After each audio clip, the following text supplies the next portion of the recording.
part of Paris.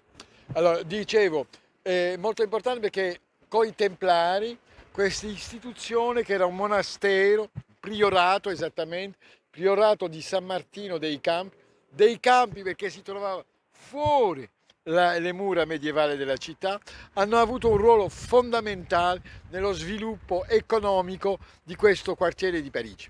È là dove comincia il famoso romanzo di Umberto Eco, Le pendule de Foucault, il pendolo di Foucault. Alors, in English, we can say that the monastery of the Saint-Martin-des-Champs has an important role in transform this part of Paris as the economic point of Paris. And in this museum called the Musée des Arts et Métiers, one of the most beautiful museums in Paris, a museum who follow inside inside the ex-church of Saint-Martin-des-Champs. Le musée se prolonge à l'intérieur de ce qui était l'église Saint-Martin-des-Champs, sur laquelle je vais revenir dans quelques instants. C'est une église très importante du point de vue de l'histoire de l'architecture religieuse à Paris. Alors, à la Révolution française, le prieuré a été confisqué.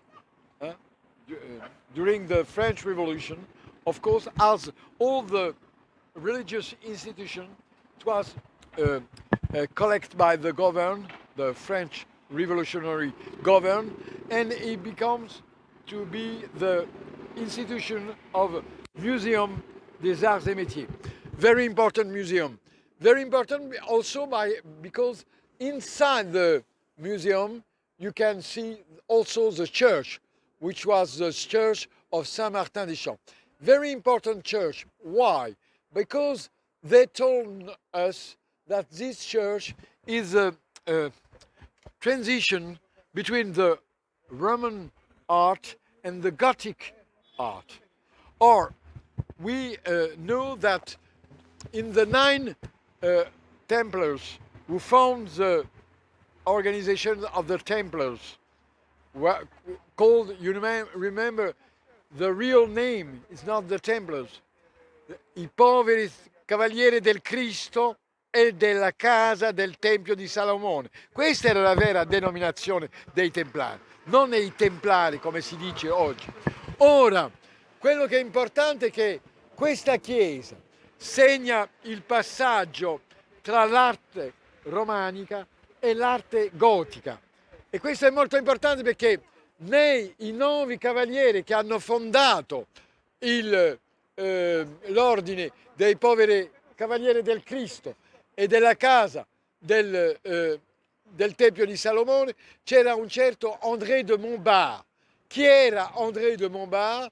Era lo zio di San Bernardo di Chiaravalle, un personaggio fondamentale della Chiesa dell'epoca, quello che è stato praticamente il teologo delle crociate e soprattutto quello che redigerà la regola dei cavalieri del Tempio e farà approvare da un concilio, quello di Troyes, en Champagne, nella zona del Champagne in Francia, nel 1129 la regola des cavaliers del Tempio. Questo est fondamental. Alors c'est très important parce que parmi les 9 chevaliers qui vont créer l'ordre du Temple, il y avait un certain André de Montbard. Or André de Montbard, c'est celui qui va rédiger et faire approuver par un concile, le concile de Troyes, la règle de l'ordre du Temple. Vous voyez que là, on voit, c'est un point important, les Templiers, avec Saint Bernard de Clairvaux, vont être ce point de passage, y compris de la transmission du savoir architectural qui venait d'Orient. L'art ogival, on nous dit, ça venait des coupoles musulmanes et des églises chrétiennes d'Orient. Et donc, là, on voit bien que les Templiers ont été le point de passage, la transition entre l'art oriental et l'art occidental. Alors, let's say, I try in English, but I'm not sure. In this looking to the church, we see the transition between the Roman art and the Gothic art. We say that between the 9 French who found the Templars organization, there was André de Montbard, which was the uncle of Saint Bernard de Clairvaux, which was who was a very important religious theologian, and also who, how do you say that, make growing the Cistercian art. So we